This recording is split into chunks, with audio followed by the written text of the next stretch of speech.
This is Jordan Tower with JT News. Make sure you smash that like button, smash that subscribe button. Let's get right into the news. All right, so Bobby Yathoff drops another interview. I watched it a little bit with Tyga. It's a 30-minute interview. It is unbearable to watch. She has nothing to talk about. There's nothing to talk about. You know, people be like, "Why are you hating on her so much?" Because she was planted here for you. Okay, this was all done through an agency. She has a very powerful agency that's going to make sure she makes a lot of money with her podcast because she was popular on TikTok. And she's getting these interviews. And, you know, here's another thing I have a problem with.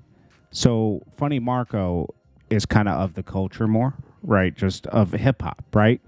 Like, I see his story a little bit longer than hers.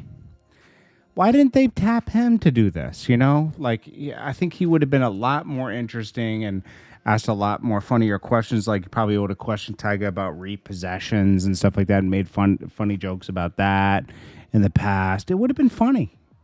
This isn't funny. She knows nothing about these artists, and it's just like an awkward interview. And how long is this going to last? You got to watch it on I had to watch it on 2x speed. So the DA of Fulton County responds to Trump alleging that she slept with Nut, the person that Young Thug's accused of taking out, who was YF and Lucci's friend. That's where their beef derives from. She says there's a ad run that's been going on for the past 5 days. There's been no ad run going on, okay? Then she says, I took an oath under my name, blah, blah, blah, and will become defensive when they get charged, blah, blah, blah.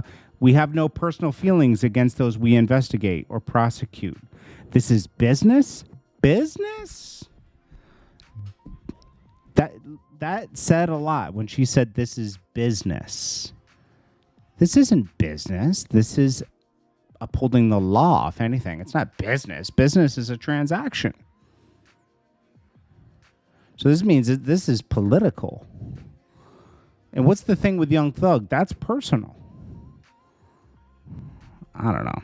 We have a job to do in this office. We prosecute based on facts and the law. That's not business, though. I don't know, man. You know, a lot of mess is going on in the world, you know.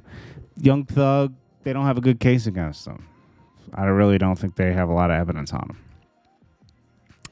Terrance Crawford makes Maino fold like an accordion because he bet against him. Don't forget, Maino is now, to what Angela Yee was to the Breakfast Club doing Rumor Report, that's Maino for her show. He's not a rapper anymore. This is what he does. So anyways, he said sorry. Terrance Crawford made him say sorry. Then we got Floyd Mayweather. This is dope. Helping out 70 families impacted by Maui wildfires with food, shelter, and clothing. It's very nice, bro. Very nice.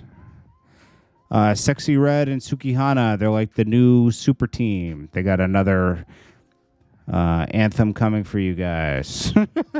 I know you're excited. And don't forget, ever since Sexy Red came on the scene, you haven't heard from Glorilla. Looks like Designer, right? I almost forgot his name. Designer, Panda.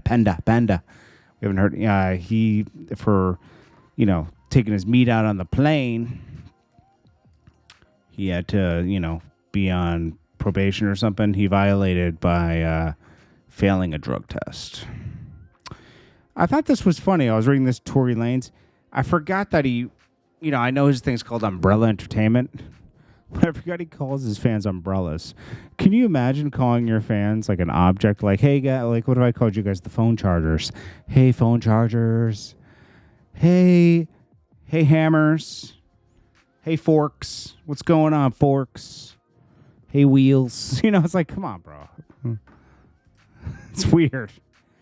Akon talks about the Dior he was wearing. He says, I was just supporting my African brother. I knew it was fake. But it did go viral. Steve Harvey yet rich, yet also a simp of all time. He's on his third wife, and this one really took him to the cleaners. Her ex-husband does an expose talking about that Steve Harvey's like his distant cousin. And she, when, in the courtroom, she left him when he went to go do time. And they stayed in touch for years until she became Steve Harvey's wife. I kind of want to read that book. 'Cause Steve Harvey... part of me likes Steve Harvey, part of me doesn't, Because, he's very aggressive towards rappers back in the 90s. Very hateful. Then he wanted to be a part of the culture all of a sudden when it blew up in the late 90s, right? But the early 90s, he was very aggressive towards it. And, he's very hateful towards guys. He's always like, women, God, that guy doesn't deserve you. It's like, bro, imagine how many marriages he's, torn apart. Anyways, guys, I appreciate you all. This is Jordan Tower with JT News. And I will check you guys in the next one. Peace.